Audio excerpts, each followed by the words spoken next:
শুধুমাত্র আদানি ইস্যুতে সংসদ অচল করে রাখা নয়, মানুষের ইস্যু তুলে ধরতে অধিবেশন চলতে দিতে চায় তৃণমূল কংগ্রেস। পরিষ্কার জানিয়ে দিল তৃণমূল। বুধবার দুপুরে দলের সর্বভারতীয় সাধারণ সম্পাদক অভিষেক বন্দ্যোপাধ্যায়ের উপস্থিতিতেই তৃণমূলের সংসদীয় দলের বৈঠক হয়।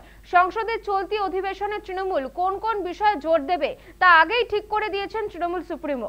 বুধবার তৃণমূলের সংসদীয় বৈঠক ঠিক হয়েছে। শুধু আদানি করে সংসদ অচল করে রাখলে তাতে বিজেপিরই সুবিধা। সংসদ অচল করে রাখলে মানুষের ইস্যু তুলে ধরার জায়গা পাওয়া যায় না। তাছাড়া শুধু একটা দুর্নীতির ইস্যু তুলে জনমানসে প্রভাব ফেলা যাবে না। তাই সংসদ অধিবেশনে বেকারত্ব, মূল্য বৃদ্ধি, বাংলার বঞ্চনা, বিভিন্ন কেন্দ্রীয় প্রকল্পে বাংলার পাওনা টাকা আটকে রাখা, সার সংকট, মণিপুরে হিংসা সহ উত্তর পূর্বের সমস্যার কথা সংসদের উভয় কক্ষে কিভাবে তুলে ধরতে হবে তা নিয়ে এদিন আলোচনা হয়েছে।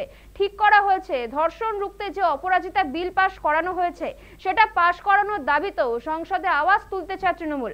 আদানি ইস্যু নিয়ে কংগ্রেস অধিবেশন তোলপাড় করার রণকৌশল নিল তৃণমূল। প্রতিবাদের পাশাপাশি অধিবেশন চলুক এটাই চাইছে।